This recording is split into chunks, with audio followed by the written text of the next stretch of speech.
ازيكم حبايبي عاملين ايه؟ ابو البنات جه بعت لي ناس واخد الركنه من بيتي راح وداها بيته، وانا اللي استاهل عشان انا اللي جبته لنفسي. والله انا اللي جبته لنفسي. بقيت عماله ارمي في الركنه كده من الغيظ. بصراحه كنت متضايقه جدا يا بنات، ونفسيتي تعبانه على شقايا اللي وقع في الارض. ما بقيتش عارفه اعمل ايه، وخلوا بالكم عشان ما تغلطوش غلطتي. المهم يا بنات، انا الركنه دي يا جماعه مش اي حد تجيبوا منه ركن، ومش اي ركنه تجيبوها وخلاص لمجرد ان هي رخيصه. خلوا بالكم، انا اتضحك عليا في الركنه دي وكانت وحشه جدا. طلع الخشب بتاعها مسوس وبايظ. المهم خدتها. ابو الولاد قال لي بقول لك ايه يا هيام، وديها البيت هناك عندي.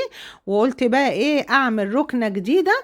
بعت بقى جبت يا جماعه معرض الفرسان، الحاج ضياء جالي البيت عشان خاطر يقيس مكان الركنه. وهعمل حته ركنه يا بنات، مش 2025 بقى، لا، دي 2030 2040 حاجة كده آخر شياكة. المهم تابعوا معايا الفيديو للآخر عشان أوريكم الركنة الجديدة، وهقول لكم عملتها بكم مفاجأة. مفاجأة سعرها يا بنات مش قادرة أقول لكم سعرها رخيص إزاي، وجميلة وخشبها زين وتحفة. بصوا خليكم معايا، انتوا هتتفاجئوا أصلا بيها وبجمالها وشياكتها. المهم هنا بقى هو بيرفع المقاسات زي ما انتوا شايفين. وبعد ما رفع المقاسات رحت معاه بقى ايه، قلنا نقعد عشان خاطر نختار التصميم، وهختار اللون بتاع القماش. وبدأت بقى من على اللاب من عنده، يفتح لي اللاب ويوريني التصميمات اللي عنده والوان القماش. وبيني وبينكم هنا انا كنت محتاره ما بين الالوان، بس في نفس الوقت يا بنات عايزه اختار حاجه تليق على الوان شقتي والوان العفش بتاعي. فالمهم يا بنات اخترت بقى درجه حلوه قوي تليق على العفش بتاعي، وحاجه كده اخر شياكه. المهم بدأ يصور بقى في اللون، وبدأ يحفظ عنده التصميم. وهنا بقى كانت المفاجأة، الركنة اتعملت وجات لي على طول. تعالوا شوفوا يا بنات الركنة بقى وجمالها، بجد حاجة كده خطيرة خطيرة. بصوا خليكم معايا عشان الركنة دي ركنة سحرية، ركنة العفريت. انتوا هتشوفوها هتقولوا اصلا الركنة دي ركنة العفريت. المهم بقى مكان ما الركنة اتشالت قعدت بقى ايه اكنس وانضف. المهم ما لقيتش حاجة عايزة تتكنس. ليه بقى؟ عشان اختكم نضيفة زي القشطة، ما عنديش تراب ولا اي حاجة، الحمد لله بننضف البيت اول باول. المهم بقى يا بنات الركنة جت اهي، وبدأنا ندخلها مكانها وهنرصها مع بعض. وقولوا لي رأيكم في الكومنتات، هل اختياري للون حلو ولا ايه؟ وقولوا لي رأيكم فيها، انا بحب رأيكم قوي. هنا بقى يا حبايبي بدأنا ان احنا نجيب بقى قطعة قطعة كده، والحاج ضياء هيبدأ يرصها لي بقى اكتر. يعني الميزة اللي في الركنة دي ان هي بتتشكل، يعني هتحطيها هنا هتتحط، هتحطيها هنا هتتحط، والقطعة بتاعتها بتتبدل. يعني ممكن تحطي القطعة دي يمين وترجعي تحطيها شمال وهكذا. فاهمين ازاي؟ بدأنا نرصها اهي يا بنات. بجد سعرها حلو قوي. انا عايزه اقول لكم كمان معرض الفرسان ده يا بنات اللي انا صورت لكم فيه اخر مره لو تفتكروا، كان عامل عروض على الغرف. المره دي بقى عامل عروض يا بنات، التلات غرف ومعاهم نيش ب95,000 جنيه، وخشب زان. خشب زان يا بنات والله، وانا بحلف لكم بالله وانتوا هتروحوا وتشوفوا كمان. وبيوصل لك اونلاين، يعني لو انت مش قادره تروحي بيوصل لك العفش اونلاين. عندهم ركن بقى وانتريهات وصالونات وسفر. بصوا انا رحت المعرض وصورت لكم فيه وهتشوفوه دلوقتي. خليكم معايا للاخر عشان انا مصوره لكم المعرض، وهوريكم شويه حاجات تجنن عندهم في المعرض. ما شاء الله المعرض كبير جدا جدا، 8 دور. لو عايزين صفحتهم وارقامهم حبايبي قولوا لي وانا احطها لكم في الكومنتات. بصوا بقى الجمال، بصوا الجمال والشياكة. يعني انا عاملاها بتتفرد سرير وفي نفس الوقت فيها صحارة. هو حطها لي الكنبة اللي على اليمين دي الناحية دي، وبصوا بقى بيشكلها كده ويشكلها كده كده، اتحطت حطة وهيرجع يروح مبدلها. يعني هنحط الكنبة الناحية دي وهنرجع نلف. بصوا خليكم معايا وانتوا هتعرفوا كل حاجة. بصوا رجع يشكلها تاني كده، اتشكلت مرة وهيرجع بقى يحطها بطريقة تانية. يعني عايزة احطها كده احطها، عايزة احطها كده احطها. ما شاء الله يا بنات معرض الفرسان ده اكبر معرض في موبيليا في طنان. حاجتهم حلوه قوي، الخشب زان. عاملين دايما عروض تحفه، ادخلوا على الصفحه بتاعتهم هتلاقوا عاملين عروض وخصومات ومنزلين عفش يجنن. انت هتحتاري تختاري ايه. ولا انا خليت كل اصحابي يتعاملوا معاه، واهلي اصلا من زمان بيتعاملوا مع المعرض ده، سبب ما انا عملت عندهم الركنه عيلتي كلها بتتعامل معاه.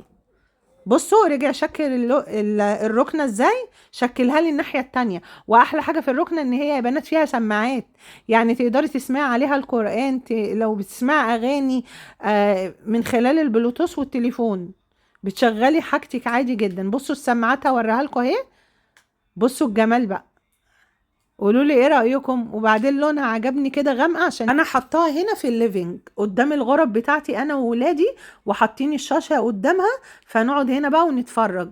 بص انا مشغلة هنا الاغاني بقى على ايه، على الركنة، السماعات اهي جوه الركنة. ما شاء الله عجبتني، وعجبني الخشب بتاعها قوي يا بنات قوي.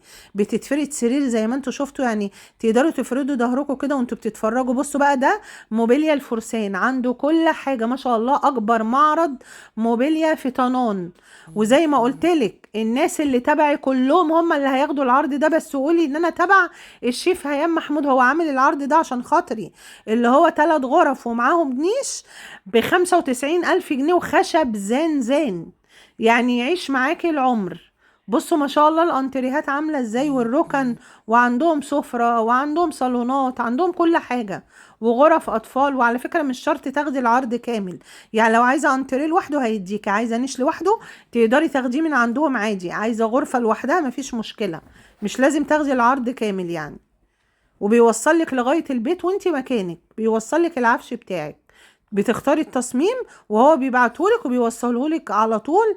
وما شاء الله معاملتهم حلوه وناس محترمه قوي. الحاج ضياء والحاج يحيى اصحاب المكان هم شركاء في المكان ده، مكان كبير جدا 8 دور، مليان عفش زي ما انت شايفه، غرف النوم والاطفال، وعندهم الدريسنج روم رهيب رهيب رهيب، اشكال دريسنج روم تجنن يا بنات، تجنن تجنن. بصوا ما شاء الله الغرف عامله ازاي، انا ما بقتش عارفه اصور لكم ايه ولا ايه. بصوا بقى الركن، جميع اشكال الركن، اي شكل ركنه، ولو في تصميم في دماغك انت عايزه تعمليه وقلت لهم عليه هيعملوه لك عموله، ومش هيتاخروا عليكي ما تخافيش. بصوا يا جماعه الركن عامله ازاي، الركن كلها تجنن. انا كنت محتاره بصراحه، مش عارفه اختار ايه ولا ايه. انتوا لو عايزين الصفحات بتاع الصفحه بتاعتهم وعايزين ارقام التليفون للتواصل قولوا لي وانا احطها لكم في الكومنتات. بصوا بقى، بصوا النيشات عامله ازاي، وغرف الاطفال. بصوا يا جماعه الشياكه، لا لا لا لا لا، بصوا الحاجة بتتحدث عن نفسها بجد، بعيد عن ان انا عمالة اشرحها واديها حقها، لا الحاجة بجد فعلا تستاهل. والخشب والله على ضمانتي. بس كل متابعيني حبايبي هم اللي ليهم العرض ده، قولي ان احنا تبع هيام محمود، هتاخدي العرض ابو 95,000، 4 غرف نيش و3 غرف كمان معاه، ما شاء الله خشب زين ب95,000. وزي ما قلت لك هتاخدي فرداني لو انت عايزه. بصوا الجمال، بصوا بقى الدريسنج روم، الغرف بتاعت الدريسنج روم تجنن تجنن. جميع التصميمات وجميع التشكيلات عندهم، جميع الاشكال، اي شكل انت عاوزاه هتلاقيه موجود، ولو في حاجه في دماغك هتلاقيها موجوده. بصوا هنا بقى انا فرشت الركنه بقى عشان رمضان، قولوا لي ايه رايكم في في الديكور الحلو اللي انا عاملاه اللذيذ ده.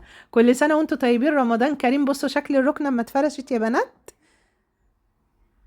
تجنن تجنن. والمقاس بقى اللي يناسبك هيعملهولك ما تقلقيش خالص.